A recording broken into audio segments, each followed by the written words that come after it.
2019 sampai dengan 2020. Hadir malam hari ini pimpinan Pak Nawawi, kemudian Deputi Penindakan Pak Karyoto.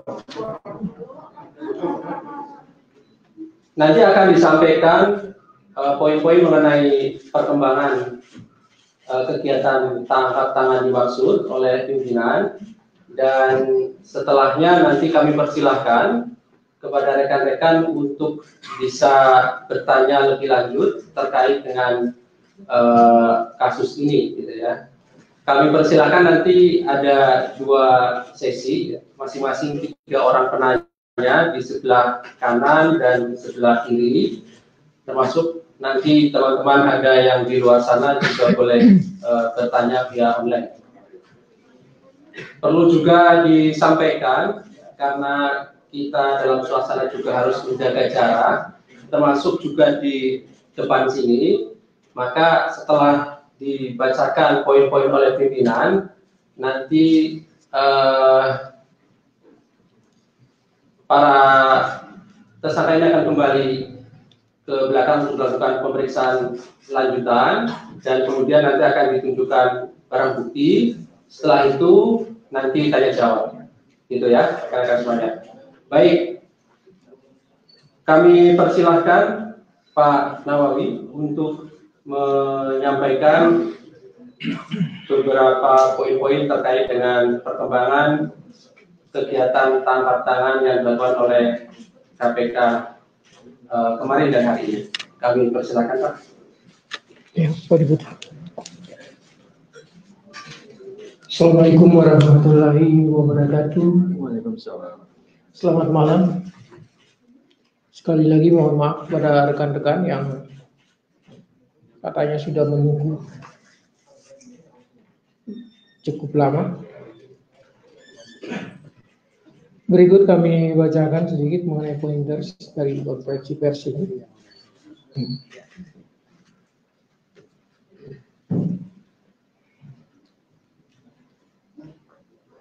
Kami akan menyampaikan informasi terkait dengan kegiatan penangkapan terkait dugaan tindak pidana korupsi berupa penerimaan hadiah atau janji terkait dengan pekerjaan infrastruktur di Kabupaten Kutai Timur. Dalam kegiatan penangkapan ini, KPK telah mengamankan 16 orang pada hari Kamis tanggal 2 Juli 2020 sekitar jam 19.30 WIB di beberapa tempat, antara lain di Jakarta, Samarinda, dan di Kutai Timur. 16 orang ini terdiri dari yang pertama ISM, ini selaku Bupati di Kutai Timur. Kemudian kedua ada EU, ini menjabat sebagai Ketua DPRD Kutai Timur. Sekaligus juga yang bersangkutan adalah istri dari ISM. Berikutnya ada ASW, ini menjabat selaku Kepala Dinas PU. Keempat ada MUS, ini selaku Kepala Bapenda. Jadi bukan Bapeda tapi Bapenda. Ini Badan Pendapatan Daerah, ya, seperti itu. Dahulu ini disebut dengan Dispenda. Kemudian ada AW, ini Ajudan Bupati. Berikut yang keenam ada DF, ini selaku staf Bapenda. Ketujuh ada AM, selaku kontraktor. Kemudian 8 ada LMP, selaku staf dari AM. SUR, selaku kepala BPKAD. Ini BPKAD ini Badan Pengelola Keuangan dan Aset Daerah, ya. BPKAD. Yang ke-10 ada ES. Ini selaku sales di Isuzu Samarinda. 11 ada MN selaku staf dinas PU. 12 ada ASR selaku staf dinas PU. 13 HF ajudan bupati. 14 HD selaku staf CV Bulanta. 15 SES selaku staf CV Bulanta. Dan yang terakhir 16 DA. Ini rekanan. Saat ini masih dalam perjalanan dari Kutai Timur ke Samarinda. Kronologis penangkapan. KPK menerima informasi dari masyarakat perihal adanya dugaan akan terjadinya tindak pidana korupsi. Selanjutnya pada hari Kamis tanggal 2 Juli 2020, tim KPK bergerak dan menjadi 2 tim. Membagi menjadi 2 tim di area Jakarta, Sangatta. Ini ibu kota Kutai Timur ini, untuk menindaklanjuti laporan dimaksud. Sekitar pukul 12.00 waktu Indonesia Barat, EU, MUS, dan DF datang ke Jakarta mengikuti kegiatan sosialisasi pencalonan ISM, yaitu Bupati Kutai Timur sebagai calon Bupati Kutai Timur periode 2021-2024. Selanjutnya sekitar pukul 16.30 waktu Indonesia Barat, ISM dan AW menyusul datang ke Jakarta. Bahwa sekitar pukul 18.45 waktu Indonesia Barat, setelah tim KPK mendapat informasi adanya penggunaan uang yang diduga dikumpulkan dari para rekanan yang mengerjakan proyek di pemerintahan Kabupaten Kutai Timur, selanjutnya tim mengamankan ISM, AW, dan MUS di sebuah restoran FX Senayan, Jakarta. Setelah itu secara simultan, tim KPK yang berada di area Jakarta dan Sangatta, Kutai Timur juga turut mengamankan pihak-pihak lainnya. Dari hasil tangkap tangan tersebut ditemukan sejumlah uang tunai sebesar 170 juta, beberapa buku tabungan dengan total saldo mencapai 4,8 miliar, sertifikat deposito sebesar 1,2 miliar rupiah. Konstruksi perkara diduga telah terjadi. Pertama, AM sebelumnya telah menjadi rekanan untuk proyek-proyek yang ada di Dinas PU Kabupaten Kutai Timur. Di antaranya, pembangunan embung Desa Maloi, Kecamatan Sangkulirang senilai 8,3 miliar. Ini dalam tanda kurung CV Permata Group MHN. Berikut ada pembangunan rumah tahanan Polres Kutai Timur senilai 1,7 miliar rupiah. Ini oleh CV Bebika Borneo. Berikut peningkatan jalan poros Kecamatan Rantau Pulu senilai 9,6 miliar. Ini CV Bulanta. Lanjut ada pembangunan kantor Polsek Kecamatan Teluk Pandan senilai 1,8 miliar. Ini CV Bulanta juga. Lanjut ada optimalisasi pipa air bersih PT GAM senilai 5,1 miliar. Ini oleh CV Cahaya Bintan. Terakhir, pengadaan dan pemasangan LPJU Jalan AP Pranoto CS Kota Sangatta senilai kurang lebih 1,9 miliar oleh PT Pesona Prima Gemilang. DA sebelumnya telah menjadi rekanan untuk proyek di Dinas Pendidikan Kabupaten Kutai senilai 40 miliar rupiah. Bahwa pada tanggal 11 Juni 2020, diduga terjadi penerimaan hadiah atau janji yang diberikan dari AM selaku rekanan Dinas PU Kutai Timur sebesar 550 juta rupiah dan dari DA selaku rekanan Dinas Pendidikan sebesar 2,1 miliar rupiah kepada ISM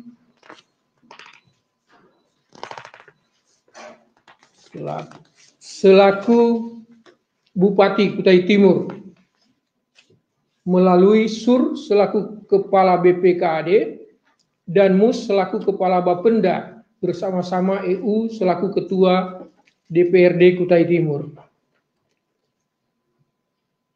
Keesokan harinya, Mus menyetorkan uang tersebut ke beberapa rekening, yaitu Bank Syariah Mandiri atas nama Mus sebesar 400 juta rupiah, Bank Mandiri sebesar 900 juta rupiah, dan Bank Mega sebesar 800 juta rupiah. Selanjutnya diketahui bahwa terdapat pembayaran untuk kepentingan ISM melalui rekening atas nama Mus diantaranya pada tanggal 23 sampai dengan 30 Juni 2020 untuk pembayaran kepada Isuzu Samarinda atas pembelian Elf sebesar 510 juta rupiah. Pada tanggal 1 Juli 2020 untuk pembelian tiket ke Jakarta sebesar 33 juta rupiah. Pada tanggal 2 Juli 2020 untuk pembayaran hotel di Jakarta sejumlah 15,2 juta rupiah. Sebelumnya, diduga terdapat juga penerimaan uang THR dari AM sebesar masing-masing 100 juta rupiah untuk ISM, MUS, SUR, dan ASW pada tanggal 19 Mei 2020 serta transfer ke rekening bank atas nama Aini sebesar 125 juta rupiah untuk kepentingan kampanye ISW. Diduga terdapat beberapa transaksi berupa penerimaan sejumlah uang dari rekanan kepada MUS melalui beberapa rekening bank atas nama MUS, yaitu Bank Mandiri, Bank Syariah Mandiri, Bank Mega, Bank Kaltimtara, terkait dengan pekerjaan yang sudah didapatkan di Pemkab Kutim. Saat ini total saldo yang masih tersimpan di rekening-rekening tersebut sekitar 4,8 miliar rupiah. Terdapat penerimaan uang melalui ATM atas nama Irwansyah, saudara dari DA, yang diserahkan kepada EU sebesar 200 juta rupiah. Penerimaan sejumlah uang tersebut diduga karena pertama, ISM selaku Bupati menjamin anggaran dari rekanan yang ditunjuk agar tidak mengalami pemotongan anggaran. Kedua, EU selaku Ketua DPRD melakukan intervensi dalam penunjukan pemenang terkait pekerjaan di Pemkab Kutai Timur. Ketiga, MUS selaku kepercayaan Bupati melakukan intervensi dalam menentukan pemenang pekerjaan di Dinas Pendidikan dan PU Kabupaten Kutai Timur. Keempat, SUR selaku Kepala BPKAD mengatur dan menerima uang dari setiap rekanan yang melakukan pencairan termin sebesar 10% dari jumlah pencairan. Kelima, ASW selaku Kepala Dinas PU mengatur pembagian jatah proyek bagi rekanan yang akan menjadi pemenang. Setelah dilakukan serangkaian pemeriksaan dan sebelum batas waktu 24 jam sebagaimana diatur di dalam Kitab Undang-Undang Hukum Acara Pidana, dilanjutkan dengan gelar perkara, Komisi Pemberantasan Korupsi menyimpulkan adanya dugaan tindak pidana korupsi penerimaan hadiah atau janji terkait pekerjaan infrastruktur di lingkungan pemerintahan Kabupaten Kutai Timur tahun 2019-2020. Selanjutnya KPK menetapkan 7 orang sebagai tersangka. Itu yang pertama sebagai penerima masing-masing ISM selaku Bupati, EU selaku Ketua DPRD, MUS selaku Kepala Bapenda, SUR selaku Kepala BPKAD, ASW selaku Kepala Dinas PU. Selanjutnya sebagai pemberi, AM selaku rekanan, dan DA selaku rekanan. Para tersangka tersebut disangkakan sebagai penerima, disangkakan melanggar pasal 12 ayat 1 huruf atau B atau pasal 11 Undang-Undang Nomor 31 1999 sebagaimana yang telah dirubah dengan Undang-Undang Nomor 20 Tahun 2001 tentang pemberantasan tindak pidana korupsi, Yunto pasal 55 ayat 1 ke 1 KUHP, Yunto pasal 65 ayat 1 KUHP. Selanjutnya sebagai pemberi disangkakan melanggar pasal 5 ayat 1 huruf A atau B atau pasal 13 Undang-Undang Nomor 31 Tahun 1999 sebagaimana yang telah dirubah dengan Undang-Undang Nomor 20 Tahun 2001 tentang pemberantasan tindak pidana korupsi, Yunto pasal 55 ayat 1 ke 1 KUHP, Yunto pasal 64 ayat 1 KUHP. Tindakan penahanan. Para tersangka saat ini dilakukan penahanan rutan selama 20 hari ke depan terhitung sejak tanggal 3 Juli 2020 sampai dengan 22 Juli 2020. ISM akan ditahan di rutan KPK Kafling C1, EU ditahan di rutan KPK Gedung Merah Putih, Mus ditahan di rutan KPK Kafling C1, Sur ditahan di rutan Kafling C1, SW ditahan di rutan KPK Kafling C1, AW ditahan di Polda Metro Jaya, DA ditahan di rutan Polres Jakarta Pusat. Para tersangka terlebih dahulu akan dilakukan isolasi mandiri selama 14 hari guna memenuhi protokol kesehatan pencegahan COVID-19. Terakhir, kegiatan penangkapan ini sebagai upaya KPK untuk mewujudkan pelaksanaan pengadaan barang dan jasa yang bersih, transparan, dan anti korupsi. Oleh karenanya KPK mengingatkan penyelenggara negara untuk menghindari praktek korupsi dalam proses dan pelaksanaan pengadaan barang dan jasa dengan tujuan memperoleh keuntungan materi, memperkaya diri pribadi dan keluarganya ataupun orang lain. Demikian pointers yang bisa kami bacakan. Kami kembalikan pada jubir. Silakan, Pak. Baik, terima kasih pada Pak Nawawi yang telah membacakan poin-poin terkait dengan perkembangan kegiatan tangkap. Berikutnya kami akan menunjukkan barang bukti seperti yang sudah disampaikan di awal, karena ini kita dalam rangka acara, maka para tersangka dipersilakan untuk kembali ke tempat pemeriksaan. Masih dalam perjalanan. Masih dalam perjalanan.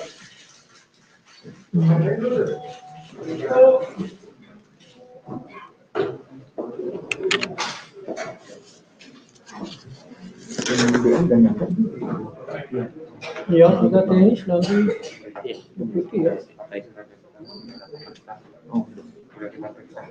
Baik, berikutnya akan kami menunjukkan barang bukti. Tadi sudah disampaikan untuk barang buktinya adalah uang cash 170 juta, kemudian beberapa buku tabungan dengan saldo 4,8 miliar dan sertifikat deposito sebesar 1,2 miliar dan barang bukti lainnya terkait dengan hasil tangkap tangan ini.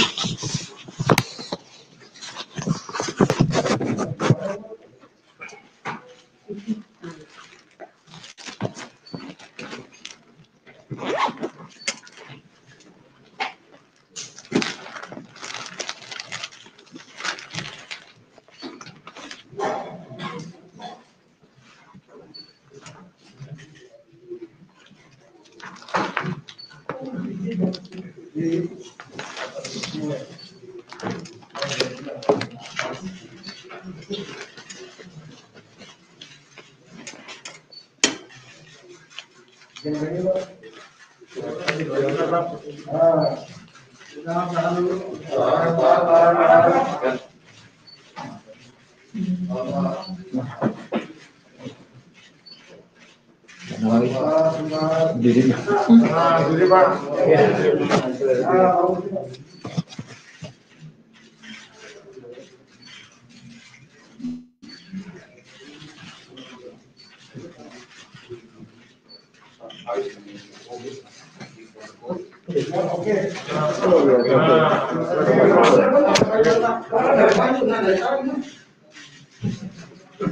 Mobil elok. Ya, cukup ya, kan? Oke, tutup. Ya.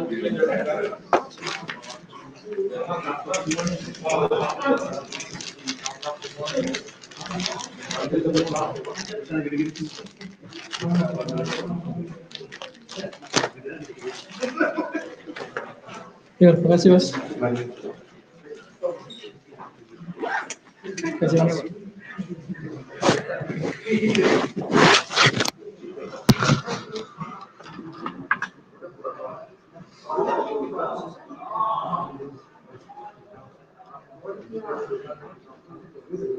Baik rekan semuanya, kami persilakan berikutnya jika ada yang akan bertanya lebih lanjut, ada 2 sesi, masing-masing 3 sebelah kanan, kemudian sebelah kiri 3 juga.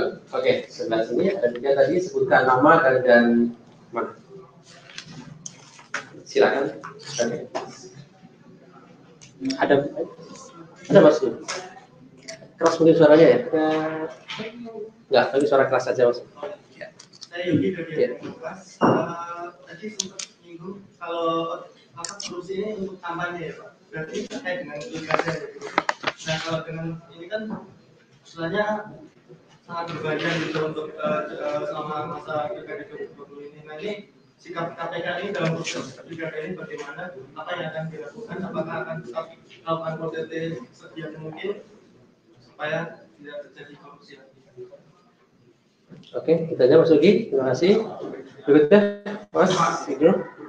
Jadi kan ini kan Sebutkan nama, Mas Sigro. Kan 2 dari 7 tersangka adalah suami istri dan yang satunya bupati, satunya ketua DPRD. Di mana tanggapannya kan praktek-praktek seperti ini kok masih terjadi ke depannya gimana?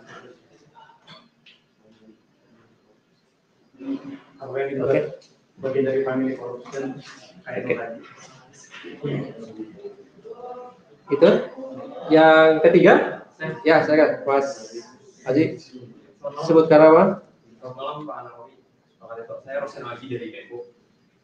Yang mau saya tanyakan tadi kan ada beberapa buku tabungan yang disita juga, totalnya ada 2 miliar ya sama deposito.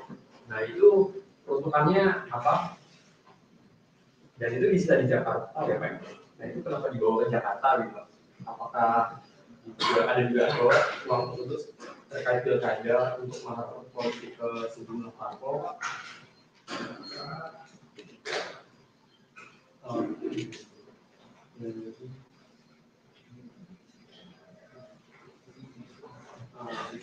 Gitu aja. Oke, jadi 3 sesi pertama ya sudah cukup. Mas Ugi dari Kompas, Mas Ibnu dari Detik, dan Mas Haji dari Tempo. Kami persilakan. Iya, 3 dulu ya. Pimpinan atau Pak Deputi untuk memberikan jawaban atas 3 pertanyaan. Kami persilakan Pak. Ini dari Mas Yogi, terus Mas Ibnu dan Haji. Ini kok 3 sosok itu begitu familiar dengan saya di WA, tapi baru malam ini saya lihat sosok orang-orang ini. Baru saya kenal di sini. Mas Haji, Mas Yogi dulu. Kami hanya menyebutkan tadi bahwa kedatangan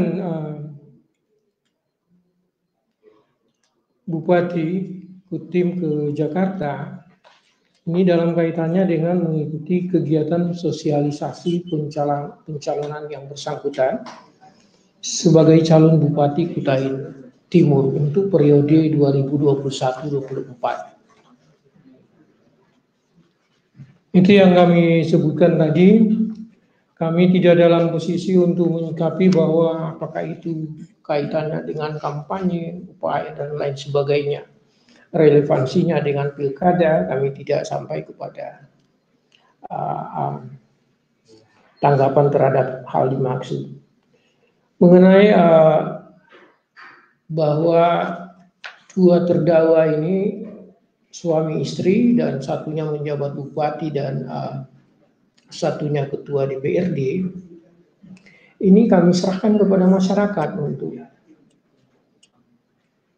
menilai, kemudian mengambil pelajaran dari situ gitu. Karena baik dalam jabatan sebagai bupati maupun dalam jabatan sebagai ketua DPRD itu kan hasil dari pilihan masyarakat itu. Jadi silakan masyarakat mengambil pembelajaran dari sisi ini.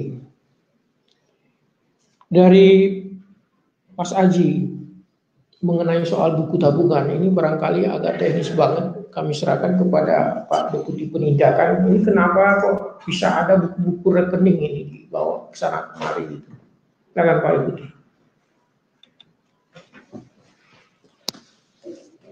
Baik, terima kasih. Selamat malam. Saat ini memang motif membawa tabungan ini belum kita gali lebih dalam. Tapi setidaknya dalam hal kewajaran, buat apa berangkat jauh-jauh menyiapkan semua buku tabungan yang ada saldonya.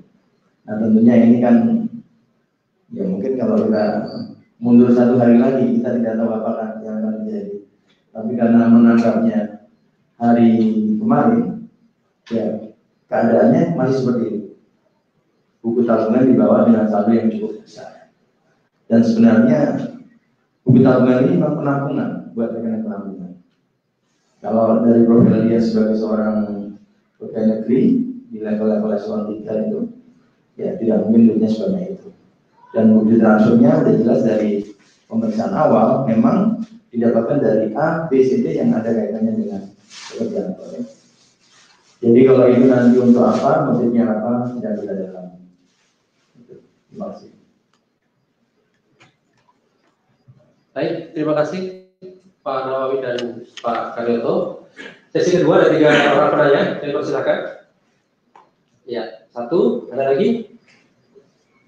Baru 1 ya? Oke, 1 dulu, silakan. Kalau Pak Iqbal dari Kompas TV hanya ingin meminta kejelasan soal penahanan terhadap para tahanan ini. Ini kan disebar, ada di KPC 1, ada di Polda Metro Jaya juga, ada beberapa tempat lain. Mengingat masih ada wabah COVID ini, sempat ada kasus juga kemarin ada yang dinyatakan reaktif gitu kan yang positif corona. Bagaimana bentuk penanganan selama isolasi mandiri 14 hari ini dan bentuk kebijakan seperti apa kemudian pengawasannya Pak agar jangan sampai juga ada penularan juga di tahanan itu bagi para tahanan itu. Teknisnya bagaimana? Ya. Terima kasih Pak. Ada 2 lagi. Kami beri kesempatan 2 orang penanya lagi. Tidak ada ya, kalau tidak ada hanya 1 ya untuk sesi kedua ini. Kami persilakan Pak Nawawi, Pak Karyoto. Baik, saya rasa di semua institusi, kantor-kantor, baik yang pemerintah maupun non-pemerintah, anjuran pemerintah sudah jelas dengan adanya protokol COVID. Nah, sebagai contoh di kami, di tahanan ini, kami punya dokternya juga, dan tentunya masa isolasi ini memang disendirikan dulu, tidak dicampurkan. Dalam arti kegiatannya diawasi betul selama 14 hari, dia tidak dalam arti menempati sel, tetapi tidak terlalu bersosialisasi dan lainnya tidak diinginkan dulu, karena kan kita belum tahu keadaan dia apakah dia karier atau OTG dan lain-lain. Selama nanti sudah 14 hari dinyatakan bersih, ya bisa mengikuti kegiatan seperti biasa. Dan saya rasa di tahanan lain juga akan sama prosedurnya seperti itu. Di Polri, Kejaksaan akan sama seperti itu. Terima kasih. Terima kasih Pak Karyoto. Tadi tidak ada ya. Saya beri kesempatan sekali lagi karena masih ada 2 orang penanya. Panggil korupsi. Ada lagi? Iya, silakan. Saya Ridwan dari Kompas. Pak Nawawi kan sebelumnya sempat upaya Pak membicarakan soal kursus dengan pencegahan KPK. Hal-hal apa saja sih Pak yang disampaikan, kemudian apakah sebelum melakukan operasi tangkap tangan ini KPK sudah mencurigai sebelumnya hingga akhirnya KPK menangkap Bupati serta Ketua DPRD. Oke. Baik. Terima kasih Mas Ridwan. Silakan Pak Awali. Ya, Mas Ridwan. Ini sama juga dengan Mas Aji sama Mas Ibnu tadi ini. Sosok ini sangat akrab dengan saya kalau saling WA gitu, tapi baru malam ini saya lihat ternyata lebih gagah dari saya bayangin gitu Mas. Asli, betul. Kalau tidak keliru sekitar tanggal 11 Maret saya bersama tim Korsub melaksanakan giat Korsub di Kalimantan Timur, tapi tepatnya dilaksanakan di Balikpapan. Sampai ada media lokal setempat memberitakan apa yang sempat kami sampaikan dalam forum itu.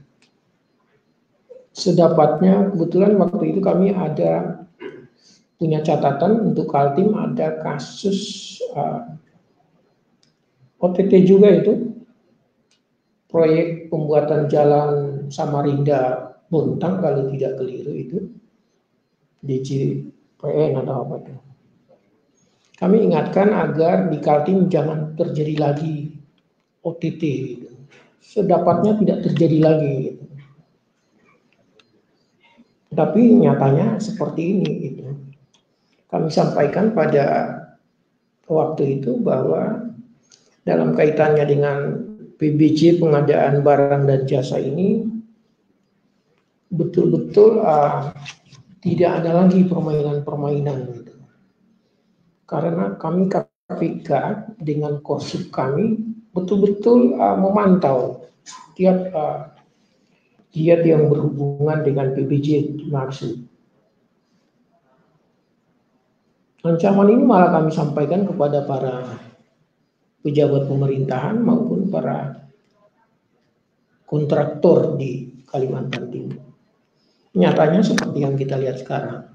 Apakah ini sudah dalam pantauan KPK kemudian sampai terjadi OTT? Benar ini kasus ini malah dalam catatan kami ini adalah penyadapan pertama yang kami lakukan pasca revisi Undang-Undang 19 2019. Itu dalam catatan saya. Jadi sekitar bulan Februari kami melakukan penyadapan pertama atas dasar adanya informasi dari masyarakat, dan ini adalah kasus yang ini. Jadi memang sudah dipantau sejak adanya pengaduan laporan masyarakat dimaksud pada Februari. Demikian Mas Ridwan. Baik, terima kasih Pak Nawawi. Saya beri kesempatan yang terakhir, kan ada 3 pertanyaan kesempatan. Ada lagi? Yang online ada yang bertanya? Nggak ada? Oke, kalau nggak ada, ini ada yang bertanya dari Deska, dari Antara. Tolong ditanya total suap berapa? Total suapnya berapa gitu? Terima kasih. Total suap untuk saat ini ya yang sudah masuk tadi di rekening itu termasuk yang tidak dikategorikan suap. Tapi yang lain-lain kita belum bisa jumlahkan karena nanti akan kita padu dengan kita menandakan dari laporan PPATK, LHKPN, dan hasil dari penyidikan lebih lanjut terhadap pemeriksaan beberapa saksi maupun terhadap proyek-proyek yang dikerjakan oleh tersangka-tersangka. Apabila ini masih ada kemungkinan berkembang terhadap proyek-proyek lain, kita bisa melihat nanti berapa belanja modal di daerah Kutai Timur ini.